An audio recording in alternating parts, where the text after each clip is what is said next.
এই আসুন আসুন, খেয়ে যান খেয়ে যান। 1 টাকায় রুটি মাংস খেয়ে যান। আসুন আসুন, একেবারে টাটকা টাটকা রুটি মাংস খেয়ে যান।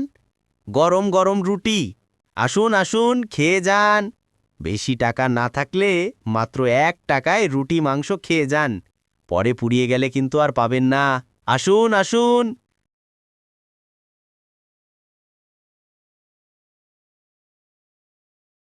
কি রে নিমাই, তুই তো দেখছি গ্রামের জনসেবা খুলে বসেছিস।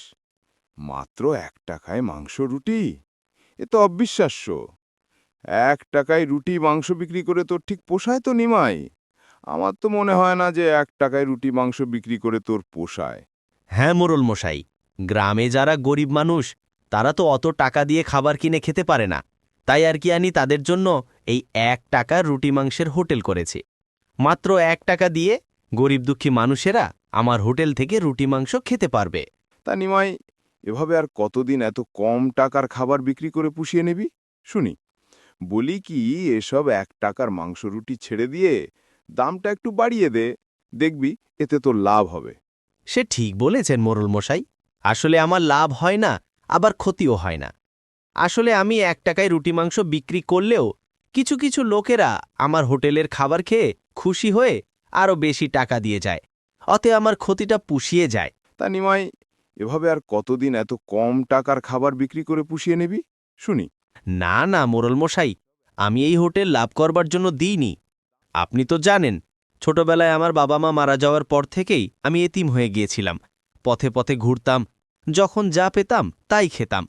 তখন আমার এই হোটেলের মালিক আমাকে দেখতে পেয়ে তারই হোটেলে নিয়ে আসে। তারপর সে মারা যাওয়ার পর থেকেই আমি হোটেল চালাচ্ছি। তিনি মারা যাওয়ার আগে আমাকে বলে গিয়েছেন আমি যেন এই 1 টাকায় মাংস রুটির দাম কখনো না বাড়াই। কিন্তু নিমাই, বুড়োটা তো এখন আর বেঁচে নাই। ও সব বুড়োর কথা আর কতকাল মানবি শুনি? বাজারে তো সব জিনিসপত্রের দাম বেড়েছে। এসবের সাথে একটু মানিয়ে নিয়ে মাংস রুটির দামটা একটু, নইলে কখন যে তোর 1 টাকার মাংস রুটির হোটেল বন্ধ হয়ে যাবে কে জানে। সে বন্ধ হয়ে গেলে আমার কোনো সমস্যা নেই মোড়ল মশাই, কিন্তু আমি নিজে থেকে কখনোই এই 1 টাকার মাংস রুটির হোটেল বন্ধ করব না। এটা যে আমার মালিকের আদেশ। হয়েছে তোর মালিকের আদেশ পালন। এখন আমাকে 1 টাকায় মাংস রুটি দে তো। তোর হোটেলের খাবারটা খুব মজার হয় বুঝলি, না খেয়েও থাকতে পারি না। আর যদিও দামটা খুব কম রাখিস। ঠিক আছে, আপনি তাহলে ওই টেবিলে গিয়ে বসুন। আমি এখনই কানাইকে দিয়ে আপনার ওখানে মাংস রুটি পাঠিয়ে দিচ্ছি। তা নিমাইদা, আজ কত টাকা লাভ হলো নাকি উল্টা ক্ষতি হলো? কি যে বলিস না কানাই, আমার হোটেলে আজ তুই 3 বছর ধরে কাজ করছিস। কখনো কি শুনেছিস যে আমার হোটেলে লস হয়েছে? না নিমাইদা, তা শুনিনি। প্রতিদিন আমার 5-10 টাকা লাভ হলেই হলো। আমি তো এই হোটেল লাভ করবার জন্য দিইনি কানাই। তুই তো জানিস এই হোটেলটা আমার মালিকের ছিল। সে আমাকে বলে গিয়েছিল সবসময় যেন আমি এই হোটেলে 1 টাকায় মাংস রুটি বিক্রি করি। আর তাই লাভ লসের হিসেব না করেই আমি ওই 1 টাকায় মাংস রুটি বিক্রি করি। কিন্তু এভাবে আর কতদিন নিমাইদা? আমাদের ভবিষ্যৎ নিয়েও তো কিছু একটা ভাবতে হবে। দেখ কানাই, তোকে আগেই বলেছি এই হোটেল আমাদের লাভ করবার জন্য না। সেটা তুই বারে বারে ভুলে যাচ্ছিস। ওদিকে দেখো, গোপালদার হোটেলে প্রতিদিন বেশ ভালো দামে খাবার বিক্রি হয়। সে ভালো টাকা লাভও করে।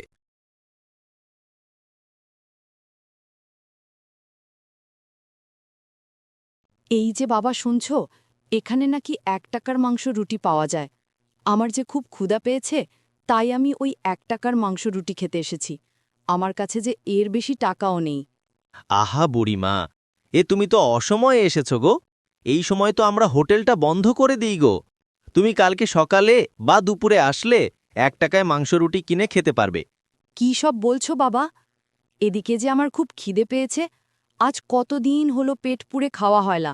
ভাবলাম আজ তোমাদের হোটেলে 1 টাকায় মাংস রুটি খাবো, কিন্তু এসে তো দেখছি তোমাদের সব খাবার বিক্রি করা শেষ। এই কানাই, বুড়িমার বুঝি অনেক খিদে পেয়েছে। শোন, আমার রাতের যে খাবারটা আছে না, ওই খাবারটা বুড়িমাকে দিয়ে দে। রাতের খাবারটা বুড়িমাকে দিয়ে দিলে তুমি কি খাবে নিমাইদা? তুমি কি তাহলে না খেয়ে থাকবে? আরে কানাই, আমাকে নিয়ে তুই এত ভাবিস না।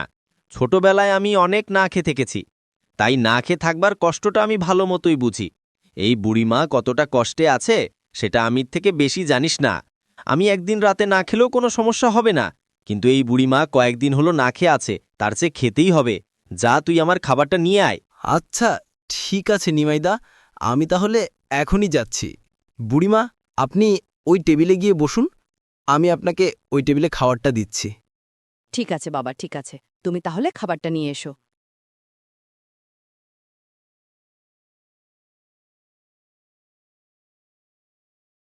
বাঁচালে বাবা, আমাকে বাঁচালে। আমার যে খুব খিদে পেয়েছিল। এই খাবারটা না পেলে মনে হয়েছিল আমি আজ মরেই যাব।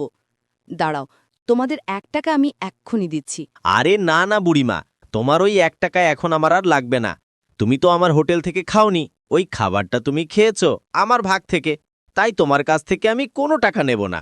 বলো কি বাবা, আমাকে মাংস রুটি খাইয়ে 1 টাকাও নেবে না?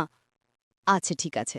না বুড়িমা, ওই 1 টাকা তুমি রেখে দাও, আর কালকে যখন আমরা আবার হোটেল চালু করব তখন এসে আবার 1 টাকার মাংস রুটি খেয়েছেও।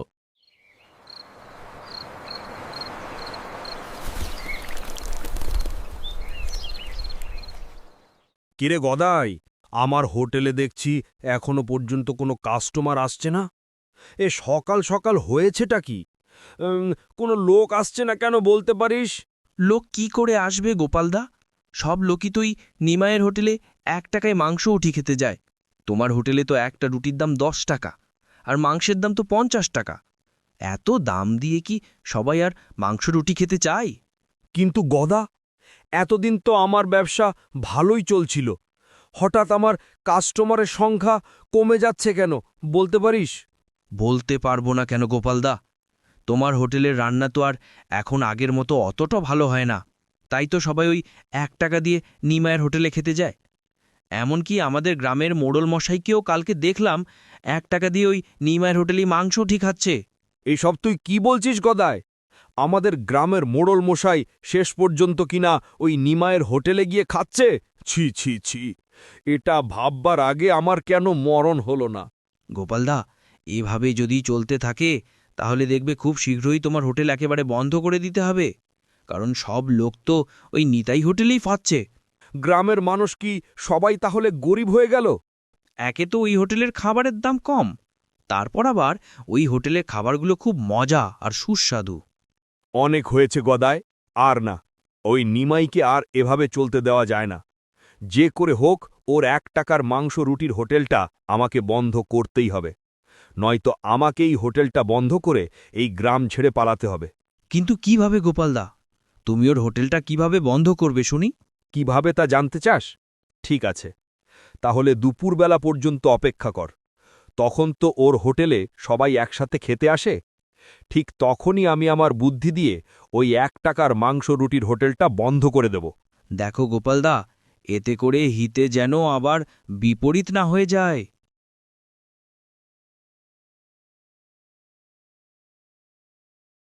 আরে এই বেটা নিমাই, তোর এই 1 টাকা রুটি মাংসের হোটেলটা এখনই বন্ধ কর। তোর এই হোটেলের খাবারে ভেজাল আছে। কি সব বলছো গোপালদা? আমার হোটেলের খাবার আবার ভেজাল থাকবে? তোর হোটেলের খাবারে ভেজাল নিশ্চয়ই আছে, নয়তো তুই এত কম টাকায় খাবার বিক্রি করছিস শুনি। বলি কি, বাজারে জিনিসপত্রের দাম তো কম নয়। দেখো গোপালদা, আমি আমার হোটেলে কোনো খাবারে ভেজাল মেশাই না, আর হোটেলে যেসব প্রয়োজন সবকিছুই আমি বাজারের দোকান থেকে ন্যায্য দামে কিনে আনি।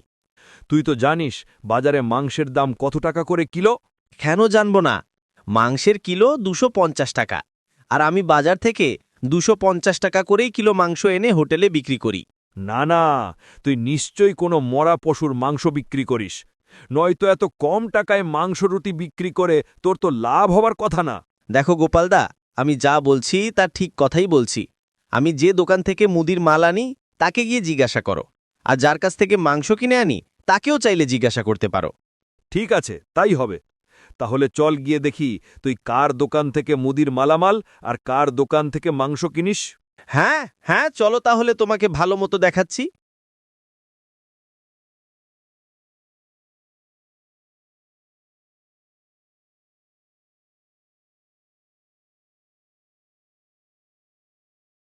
এই যে দোকানদার ভাই, তুমি সত্যি করে বলবে তোমার কাছ থেকে আমি প্রতিদিন যেই মালামাল হোটেলের জন্য নিই তাতে কি কোনো ভেজাল আছে? না না ভাই নিমাই, তুমি আমার দোকান থেকে যেসব মালামাল কেনো সেটা ভালো, কারণ তুমি বেশি দামে পণ্য কেনো। কম দামে ভেজাল মালামাল কখনো তুমি কেনো না, বুঝলে? আমি তোমাকে বলেছিলাম না, আমি সব সময় দোকানদারের থেকে ভালো মালামাল কিনি। এখন তাহলে চলো, তোমাকে মাংসের কষায়ের কাছে নিয়ে যাই।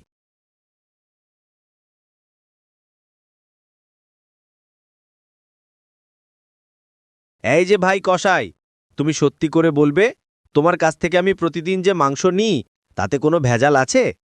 না ভাই নিমাই, তুমি তো সবসময় আমার কাছ থেকে ভালো মাংসই কেনো, যে মাংসগুলো আবার এই গোপালদাও কেনে। দেখলে তো গোপালদা, আমি তোমাকে বলেছিলাম না, আমি সব সময় ভালো এবং খাঁটি জিনিসটাই বাজার থেকে হোটেলের পণ্য হিসেবে কিনি। ভাই নিমাই, তুই আমাকে ক্ষমা করে দে ভাই। আমি তোকে না জেনে অনেক মিথ্যে অপবাদ দিয়েছি। আমি বুঝতে পারিনি তুই আসলেই যে সত্যি কথা বলছিস। কিন্তু তুই এত কম টাকায় মাংস রুটি কিভাবে বিক্রি করিস? আসলে আমি মাংস এক টুকরো করে দিই, আর সেই সাথে রুটিগুলো একটু পাতলা করে দিই, আর তাই আমার মাংস রুটি 1 টাকায় বিক্রি করতে কোনো লস হতো না।